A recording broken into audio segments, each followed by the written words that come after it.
여러분, 요즘 주식창 열어볼만 나시죠? 아침에 눈을 뜨면 밤사이 뉴욕 증시가 올랐나 내렸나 가슴 졸이며 확인하던 것도 이제는 옛말이 되어가고 있습니다. 코스피가 무려 5,500선을 시원하게 뚫어버리며 연일 사상 최고치를 갈아치우고 있으니까요. 대장주 삼성전자는 어느새 18만 전자를 목전에 두고 있고 SK하이닉스도 무서운 기세로 질주하고 있습니다. 거리에서는 드디어 우리나라도 그 지긋지긋한 코리아 디스카운트라는 저주에서 풀려나고 있다며 축포를 터뜨리는 분위기입니다. 정부에서도 작금의 랠리를 두고 단순한 과열이나 거품이 아니라 그동안 억눌려 있고 왜곡되었던 우리 시장이 드디어 제자리를 찾아가는 정상화의 과정이라고 진단하고 있죠. 자, 그런데 말입니다. 여러분은 정말로 진심으로 안심이 되십니까? 만약 누군가 여러분에게 지금 코스피가 5,500을 넘었고 앞으로 1만을 향해 갈 테니 살고 있는 집 전세금까지 다 빼서 한국 주식에 몰빵해라 라고 한다면 1초의 망설임도 없이 고개를 끄덕이실 수 있나요? 아마 대다수의 분들은 섣불리 그러겠다고 대답하지 못하실 겁니다. 오히려 마음 한구석이 서늘하고 찝찝해지는 걸 느끼실 텐데요. 지수가 연일 사상 최고치를 찍고 온 나라가 장밋빛 전망으로 도배되고 있는데 왠지 모르게 언제 터질지 모르는 폭탄 돌리기를 하고 있는 것 같은 이 본능적인 불안감. 도대체 이 불안감의 정체는 무엇일까요? 그건 바로 숫자로 보이는 표면적인 지수는 올랐을지 몰라도 수십 년간 우리 시장을 병들게 했던 썩은 뿌리가 아직 완전히 뽑히지 않았다는 사실을 우리 모두가 뼛속 깊이 알고 있기 때문입니다. 비유하자면 지금의 한국 증시는 스테로이드를 잔뜩 맞고 겉보기에는 엄청난 근육질을 자랑하는 몸짱과 같습니다. 겉옷을 벗었을 때는 우와 소리가 절로 나오지만 사실 그 몸속 혈관에는 여전히 언제 뇌졸중을 일으킬지 모르는 치명적인 핏덩어리들, 즉 암세포가 시퍼렇게 살아 숨쉬며 돌아다니고 있는 겁니다. 그 암세포의 이름이 무엇이냐고요? 바로 오늘 우리가 낱낱이 해부해볼 코리아 디스카운트의 진정한 흑막이자 국가 경제를 갉아먹는 기생충, 주가 조작입니다. 여러분, 흔히 주가 조작이라고 하면 어떤 이미지가 떠오르시나요? 흠침한 지하실에 모니터 수십 대를 켜놓고 작전 세력들이 모여서 자기들끼리 주식을 주거니 받거니 하며 주가를 뻥튀기 한 다음 털고 나가는 한편의 범죄 영화 같은 에피소드로만 생각하기 쉽습니다. 그저 일억천금을 노리고 욕심을 부린 불나방 같은 개미 투자자들 몇몇이 전 재산 날리고 피눈물 흘린다는 식의 안타깝지만 나와는 크게 상관없는 남의 이야기로 치부해버리곤 하죠. 하지만 이건 정말로 순진하고 위험한 착각입니다. 단언컨대 주가 조작은 단순한 금융 사기 사건에서 끝나는 문제가 아닙니다.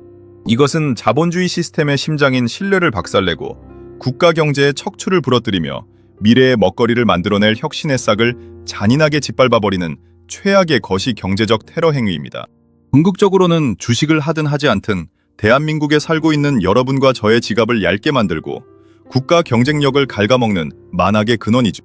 코스피가 5,500을 넘고 축제 분위기인 지금 이 순간, 역설적으로 우리가 왜 주가 조작이라는 병폐를 더욱 현미경처럼 들여다보고 도려내야 하는지 지금부터 아주 소름 돋는 자본주의의 민낯 속으로 들어가 보겠습니다.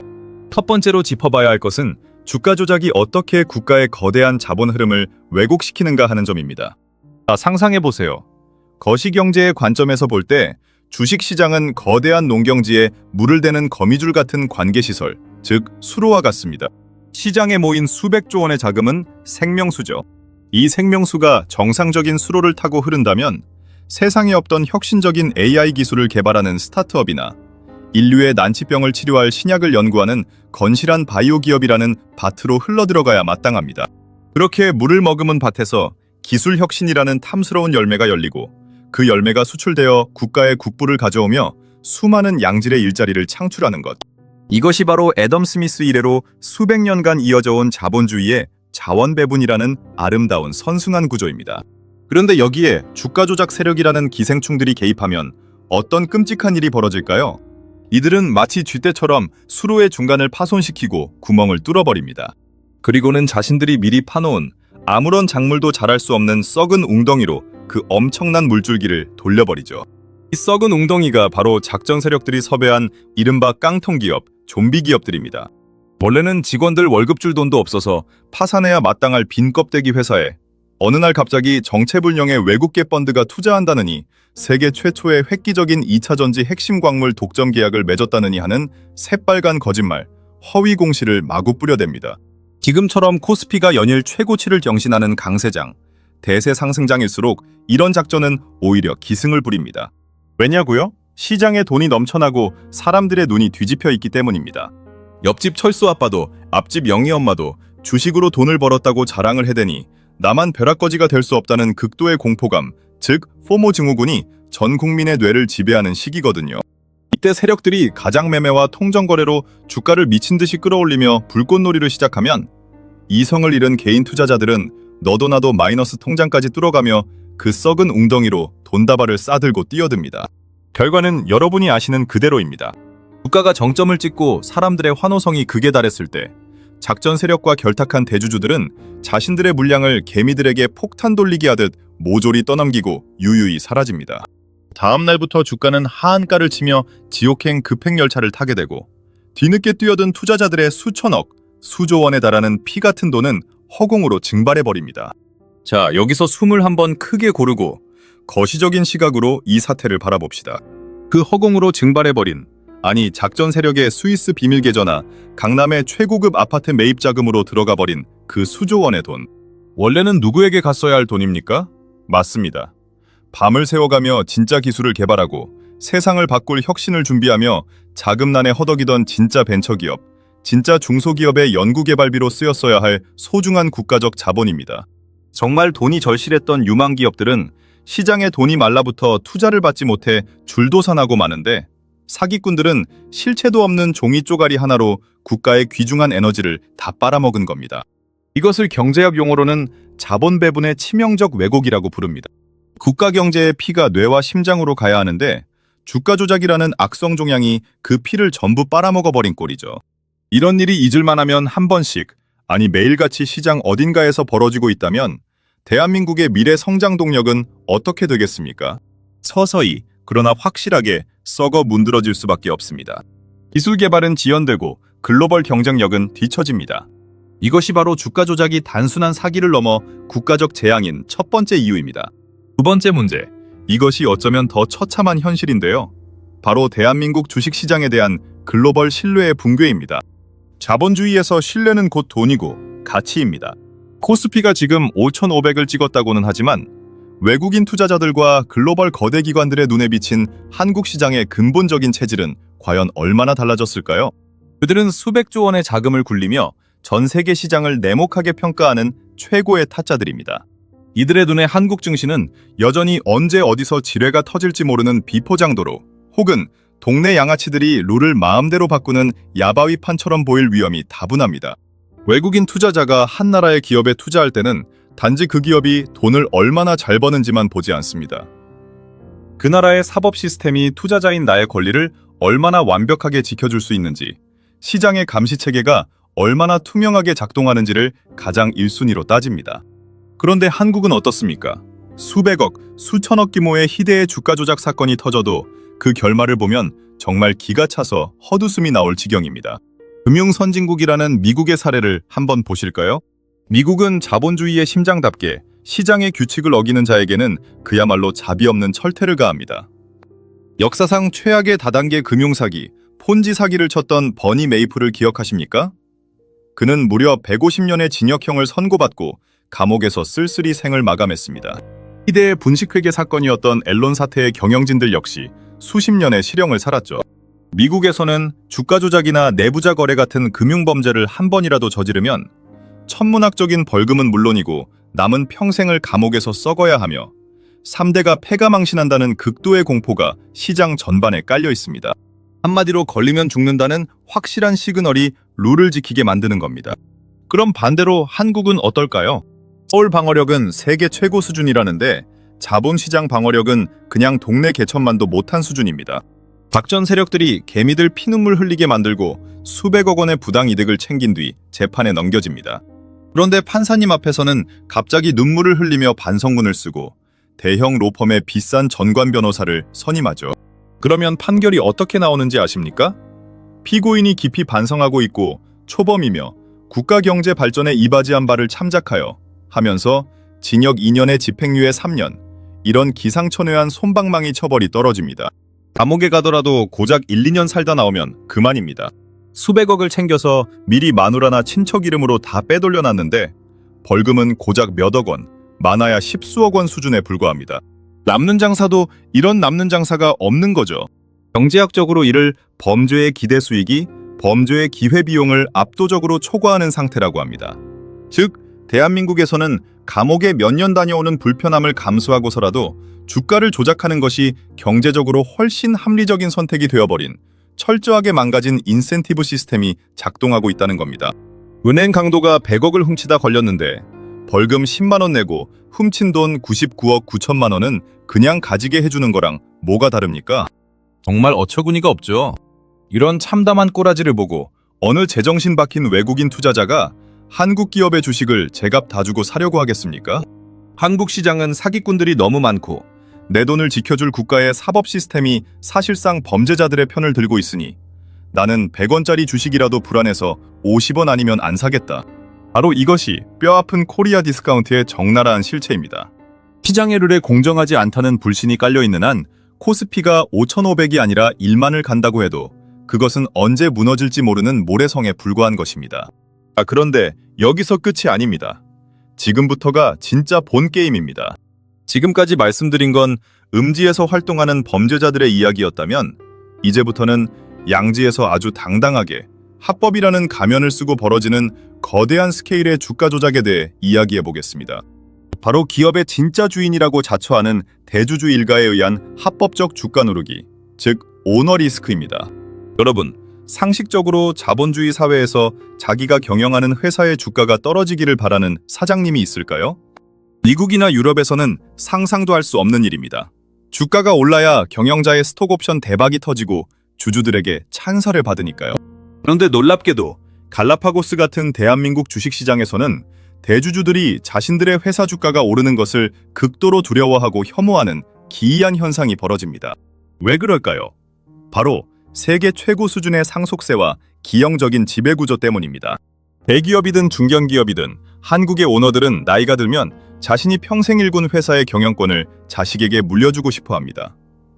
그런데 경영권 방어를 위해 엄청난 지분을 물려줘야 하는데 이때 주가가 높으면 높을수록 자식이 내야 할 상속세 폭탄은 감당할 수 없을 만큼 커집니다.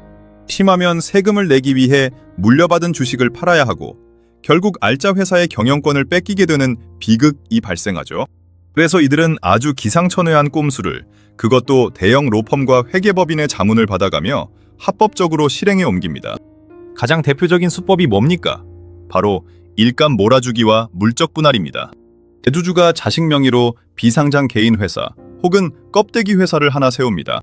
그리고 본체인 우량 상장 기업이 해야 할 알짜 사업이나 하청을 전부 그 자식의 회사로 독점해서 몰아줍니다. 소위 터널링이라고 하죠. 빨대를 꽂아서 본체의 영양분을 쪽쪽 빨아먹는 겁니다. 이렇게 되면 수많은 개미 투자자들이 피 같은 돈을 투자한 본체 회사의 실적은 쪼그라들고 성장 동력을 잃어 주가는 바닥을 기게 됩니다. 반대로 상속세 낼 돈을 마련해야 하는 자식의 회사는 무럭무럭 자라나서 현금이 산처럼 쌓이죠. 게다가 회사가 돈을 좀 벌어서 주가가 오를 것 같으면 어떻게 합니까? 기가 막힌 타이밍에 회사의 가장 돈 되는 핵심 사업부만 쏙 도려내서 쪼개기 상장, 즉 물적 분할을 해버립니다. 2차 전지 만든다며 투자금 다 끌어모아 놓고 막상 공장 다 짓고 돈 벌 때 되니까 그 사업부만 따로 떼어내서 자회사로 상장시켜버리는 식이죠. 기존의 본체 회사 주식을 들고 있던 주주들은 닥쳤던 게 지붕 쳐다보는 격으로 빈 껍데기만 남게 됩니다. 주가는 당연히 반토막, 세토막이 나죠. 대주주 입장에서는 이렇게 철저하게 본체 회사의 주가를 짓눌러서 똥값으로 만들어놔야 나중에 상속할 때 세금을 덜 내거나 덩치가 커진 자식 회사와 합병 비율을 유리하게 맞춰서 세금 한 푼 안 내고 경영권을 승계할 수 있습니다. 여러분, 이게 주가 조작이 아니면 도대체 무엇이 주가 조작입니까? 름지의 작전 세력이 없는 사실을 부풀려 주가를 올리는 거라면 양지의 대주주들은 자신들의 권력을 이용해 멀쩡한 주가를 의도적으로 짓누르고 소액 주주들의 부를 대놓고 강탈하는 겁니다. 이건 마치 여러분이 평생 모은 돈으로 아파트를 분양받았는데 건설사 회장이 자기 아들 집 지어준다고 여러분 집 거실에 있는 대리석 바닥재를 몰래 다 뜯어가는 것과 똑같은 짓입니다. 그런데 한국에서는 이런 약탈적 행위가 상법상 이사는 회사를 위하여 그 직무를 충실하게 수행하여야 한다는 애매망측한 조항 하나 때문에 묵인되어 왔습니다. 회사의 이익만 해치지 않으면 주주들의 가치를 개박살내도 이사진은 아무런 처벌을 받지 않는 기적의 논리가 통용되었던 거죠. 최근에 이를 고치려는 상법 개정 움직임이 일고 있어서 그나마 다행이긴 합니다만 아직 갈 길은 멀기만 합니다. 이러한 전방위적인 신뢰의 파괴, 즉 작전 세력의 펌핑과 대주주의 주가 두르기라는 환장의 콜라보가 낳은 궁극적인 나비 효과는 과연 어디로 향할까요? 그 결말은 실로 참담합니다. 바로 국가 자본의 대탈출, 엑소더스입니다. 우리 대한민국의 똑똑한 청년 세대들, 2003집 투자자들을 한번 보십시오. 이들은 과거처럼 맹목적인 애국심으로 한국 주식을 사주지 않습니다. 코스피가 아무리 5,500을 넘었다고 떠들어대도 이들은 이 기울어진 운동장에서 대주주와 작전 세력의 호구 노릇을 하느니 차라리 밤잠을 설쳐가며 미국 주식을 직구하겠다고 나섭니다. 애플, 엔비디아, 테슬라 같은 글로벌 기업들은 주주를 왕으로 모시고 돈을 벌면 자사주를 소각해서 주가를 올려주는데 굳이 한국 시장에서 피눈물을 흘릴 이유가 없는 겁니다. 혹은 아예 규제의 틀을 벗어난 가상화폐, 코인 시장으로 목숨 건 베팅을 하러 떠나버립니다. 이게 무엇을 의미하겠습니까? 대한민국이라는 국가가 앞으로 10년, 20년 뒤를 위해 인공지능, 우주항공, 바이오 같은 미래 산업을 육성하려면 엄청난 민간 자본이 수혈되어야 합니다. 그런데 그 소중한 우리 국민들의 자본, 국가의 국부가 태평양을 건너 미국 기업들의 주가를 부양하고 공장을 지어주는 데 쓰이고 있는 겁니다. 정작 우리 기업들은 자금을 조달하지 못해 성장이 정체되고 좋은 일자리는 씨가 마르며 종국에는 국가 전체의 성장률이 나락으로 떨어지는 끔찍한 악순환. 이것이 바로 주가 조작과 불공정 거래가 쏘아올린 코리아 디스카운트의 진정한 공포입니다. 자, 긴 이야기의 결론을 맺어보겠습니다. 코스피 5,500 시대, 정말 가슴 벅찬 숫자입니다. 하지만 숫자가 모든 것을 말해주지는 않습니다. 우리가 진정한 의미의 코리아 프리미엄 시대를 열기 위해서는 시장 참여자 모두가 안심하고 장기 투자를 할 수 있는 강철 같은 신뢰의 방어선을 구축해야 합니다. 주가 조작 사범을 잡으면 범죄 수익의 10배, 20배를 징벌적으로 토해내게 만들고 두 번 다시 자본시장에 발을 들이지 못하게 영구 퇴출시키는 무자비한 사법적 응징이 필요합니다. 대주주가 소액주주의 이익을 침해할 경우 뼈아픈 법적 책임을 묻도록 상법을 철저하게 뜯어고치고 배당과 자사주 소각 같은 주주 환원을 획기적으로 늘려야만 합니다. 한마디로 범죄를 저지르는 것이 수지타산이 맞지 않는 세상, 규칙을 지키는 자만이 살아남는 공정하고 투명한 링을 만들어야 한다는 뜻입니다. 그래야만 집 나갔던 우리 청년들의 돈이 돌아오고 외국인들의 뭉칫돈이 쏟아져 들어오며 한국 증시가 진정한 세계 자본의 용광로로 거듭날 수 있습니다. 코스피 만스피 시대는 그저 정부가 부양책을 쓴다고 오는 것이 아니라 바로 이 지긋지긋한 불공정의 고리를 완전히 끊어낼 때 비로소 완성될 것입니다. 오늘 준비한 이야기는 여기까지입니다. 여러분이 매일 들여다보는 그 붉고 푸른 주가 차트 이면에 우리 국가의 명운과 미래 세대의 일자리가 걸린 거대한 전쟁이 벌어지고 있다는 사실, 이제 조금은 생생하게 다가오시나요? 주식시장은 단순히 돈 놓고 돈 먹는 도박장이 아니라 한 국가의 수준을 보여주는 가장 정직한 거울입니다. 그 거울에 비친 우리의 모습이 더 이상 일그러지지 않도록 우리 모두가 두 눈 부릅뜨고 시장을 감시하는 현명한 투자자가 되어야 할 때입니다. 지금깝고 흥미로운 지식을 파헤치는 지정학적 경제였습니다. 긴 시간 함께 해주셔서 진심으로 감사합니다. 다음에는 더 충격적이고 흥미로운 이야기로 돌아오겠습니다. 구독과 좋아요는 잊지 않으셨죠? 모두 성공적인 투자하시고 다음 영상에서 뵙겠습니다.